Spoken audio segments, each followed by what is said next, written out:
nya ne wa ma ne hu se majeri na atena ha ye kansam yanka ne ya unkan jezebu ha mo kra mo ma ye ma ha biem ye kasa kura wo se national winning se mechanic say nipa na nka wo show bibi ma ehun se akola na odi wachi ne koka no wan take action against ma wo fin se china bi dia ne beba me dia ntinam se Kennedy me free Kennedy achi Kennedy a promise me say kwa Alex obi a ukasama mi bia no masikio ade chi na nsa no abeka cha akola nse oh asema akoka ni ntino me de me kra me support on support me ye politics is about business me tell no be baba me bo trip na me do achi na ultimate protect me wo maye makoma ko 22 obi yo wa o muntimi me respondo na me ma be respondo no aka chem say na me da so na me di wachi ene na say adwen bi enu mi si e wo me so me wo ma wo yire so the fact to say me de ma ho den na prot every wachi na would doesn't mean say obekwa akoka bibia depi edo how we dey be nipa no so that is it it is aka say you o no nenu mu nsam o kan nyina Ghana for Kennedy enti me so me kan bibia I get the promise or the mouth so basically yes o si obi o kasama that's it na chesa o shad o kan ne o kan wanu na o kan the fact of basic security doesn't mean say kodi boni eti o man mara ana say koye bibia obi na aye bone ene ma report ama Ghana say nipa we oye nipa ya manyoni wa ye o man ne bone enti me ye Ghana ni enti momfa mo say citizen arrest enti me de petition aba uzie ade no akoka se ate me party ni na ade na wo ba bonten ka se ye bedu achi a wo be we se wo be secure ye na se wo ka asam no wo wano keke ni nipa mu bontimi nye ho aso enti so nim se ne ontimi protect no emfa wano nka anything of free Canada that's it when no man can secure you they can secure obehwe me yakumi because yes sana se kire se me yakuni ba me no nam na wo mageri ne ya ye nam na me hu se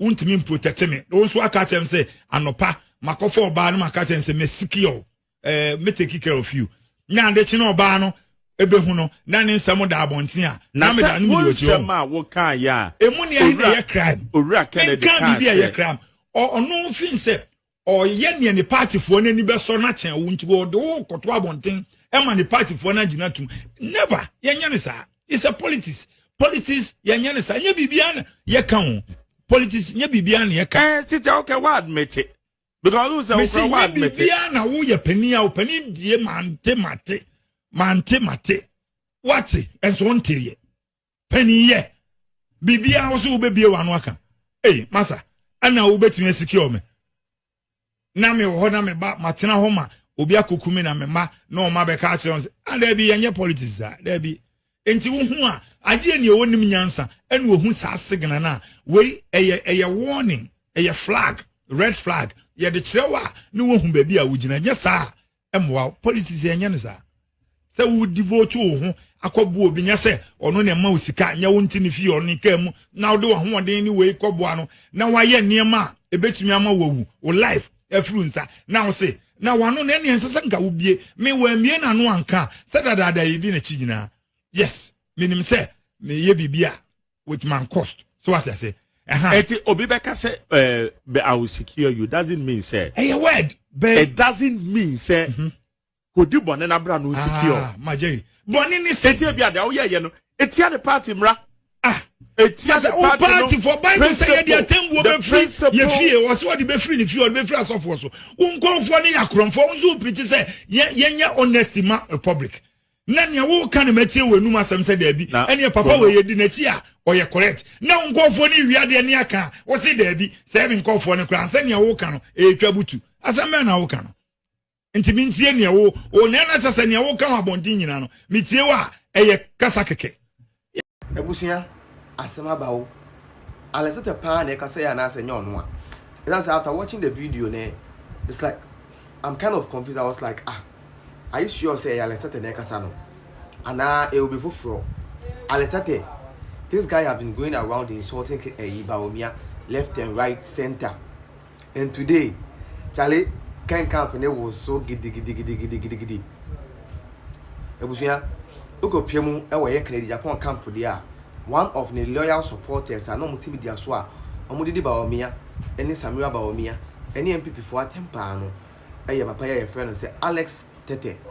Na na de yenim de see ye Yenim de fa ye. Yenim asem ba ye. Bridge kese abo amane. Alete say e class maka na so me we ye. Ono ane kan ye. But hwe de ekọ na e wo so be ka eye nyansafo no ho. Oni nyansafo ne de enante. Na kan Agyapong treating ye why ne basa say man you team no. We na so no be to dwa na man force are you guys sure Tetteh ne ka say ana AI? Me crampo no. After watching the video, I was like, bro, this is not Tetteh because Tetteh that I know, I'm not sure it is him. But unfortunately, it is him. Tetteh. Tetteh. Hey! But say, Agyapong say your enemies will be fighting themselves and you'll be sitting somewhere and watching them because at that time you have nothing else to do but the obit man say you sit down and watch them do whatever they want to do.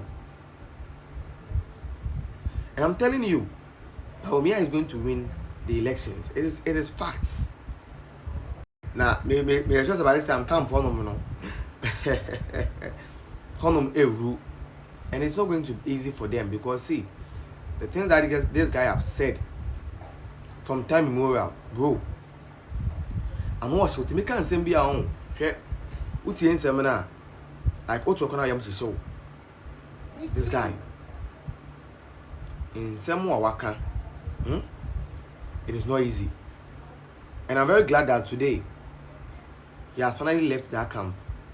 It is going to show those people that are all Jimmy and not almost so that so be Jimmy and so and so. I'm telling you,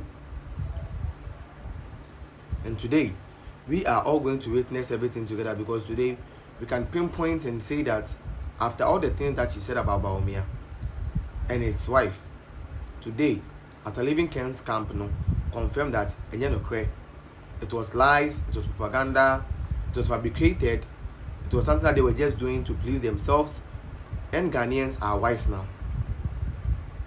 Yes, Ghanaians are wise now. See, in